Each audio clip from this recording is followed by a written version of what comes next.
I'm a bit behind, but I did say I wanted to talk about it, and that is the Marvels, but more of a breakdown, really specifically the post-credit scenes, because that's when it starts to get into the grander aspect of the world.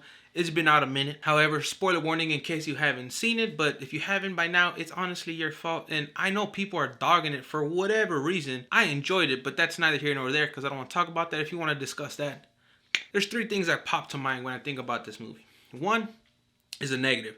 The Skrull that are in this movie are on their own planet, which made me think, Secret Invasion, that waste of a series, that god-awful disgusting thing they call a show. What the hell were they doing? And I use the middle finger on purpose, because what were they, we don't have a place to live. Clearly there's a whole planet that y'all got Skrulls on. Y'all couldn't just take them there? Yes, it gets destroyed in this one, but that's besides the point. And the small little bit that I didn't talk about was, what's the name of the planet? Aladdin or Alad? And this is the most Disney thing I've ever seen in my life. It's not necessarily bad, but I kind of wanted a bit more from it, if that makes sense. I was like, let's just go up a notch if we're committing to it. But the two big ones, yes, the post-credit scenes. One being Young Avengers, the worst secret ever kept. And two, it's Monica Rambeau, her mother, as binary, or another version, or the strongest version of Captain Marvel. So she's been Captain Marvel in two alternate dimensions now, and being that she's binary and she wasn't in the Illuminati scene, I'm assuming it's an alternate dimension. Beast looked great. Yes, it's his original actor, or the same actor from the X-Men United such. He looked good, like the design, the coat. Also, like, we didn't see it, but I was hoping he had like little blue choninos, so he could look 100% like Beast. But it was cool to see, like, visually looked good. Her binary suit looked good.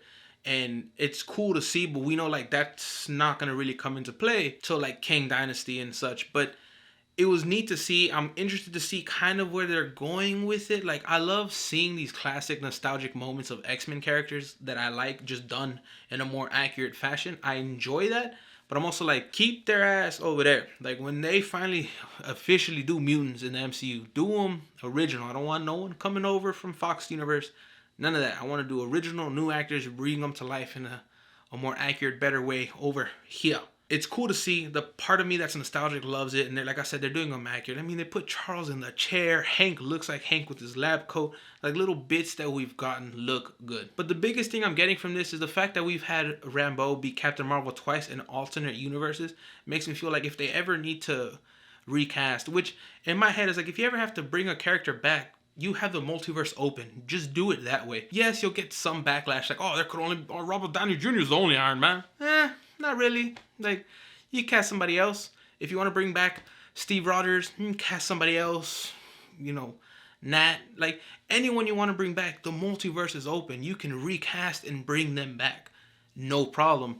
Bring them back, and if it works, boom, there's your new Iron Man, Cap, Hawkeye, Hulk, whatever. Or if it's bad, multiverse, you get another one. It's really, the door is wide open. So I say that because it feels kind of like they were kind of teasing to that. For whatever reason, if Brie Larson doesn't move forward or doesn't want to, or something happens, it looks like they're ready to slide in Rambeau from another universe to take over as Captain Marvel or Binary, whatever, Warbird, or whatever title you want to give her. I had to write this down because there's quite a few possibilities. However, these are just the possibilities, and then I want to get into who I think the team will actually be for the Young Avengers. Because yes, you have Miss Marvel, Kate Bishop, Stinger, Scar, Tommy and Billy, which I don't understand because I've seen people been throwing them about, but they're dead. They don't exist technically. And in the book, the official timeline by Kevin Feige, their mama dead. So that one's kind of America Chavez, Kid Loki, which I don't really like. Let's stay away from that. Ironheart, T'Challa or Toussaint. I mean, it's baby Black Panther. Patriot, Love, Axel, or Astrid. And from this alone, you can guarantee three names, which is Miss Marvel, Hawkeye, and Stinger. Kate Bishop's Hawkeye, because she shows up, she's like, I want to have you join a team. Like, I like how she does her little Nick Fury thing at the end. And she's like, do you know Ant-Man has a daughter, aka Stinger? So those three for sure. I can definitely see Patriot joining because they already introduced him. Scar would make sense, although I hate his design and he just looks stupid. America Chavez, obviously. Ironheart for sure.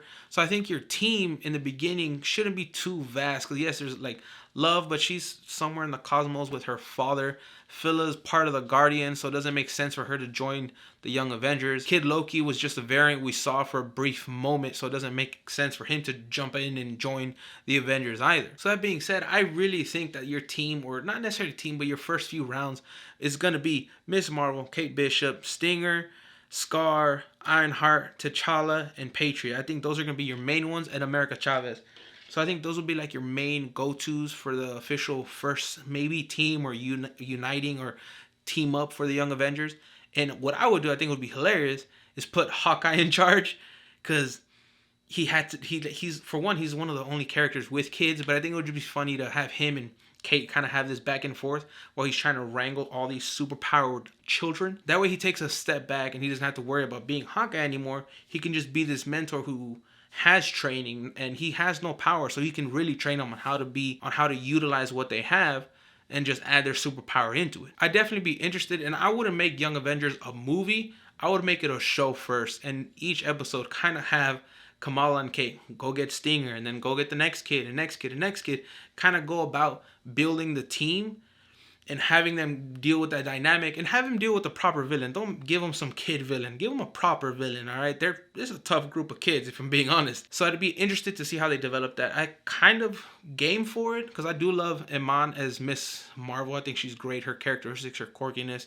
Kate Bishop or Steinfeld killing it. I apologize, I don't remember her name, but she was okay as Stinger, in that movie. But I'm interested to see how they develop it, see how they bring it to life. Honestly, there's a bunch of other small things that happens in the Marvels that are interesting or important, but those two are the real world builders. Those are the things that lead to future development, truly, when it comes to the MCU, which is in a bit of a rocky place currently. But as long as they can pull in the reins and just focus on the story that they're going to tell and the storytelling aspect, I have no doubt that they can fix it, adjust, and get us back to greatness.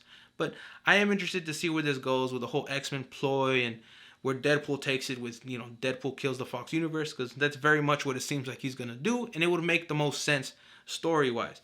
Young Avengers could be great. It would be cool to see them kind of team up and get that dynamic of these kids trying to figure out how to be Avengers. What do you think about it? Who would be your Young Avengers team? I mean, I named more than 5, don't get me wrong. I named a decent little team of people I think who can kind of jump in right now and be ready to roll. I want to hear your thoughts, comment, question, concerns. Who would you build? Down below. I love chatting with y'all. But until next time, stay safe, be well, y con mucho amor. Adios.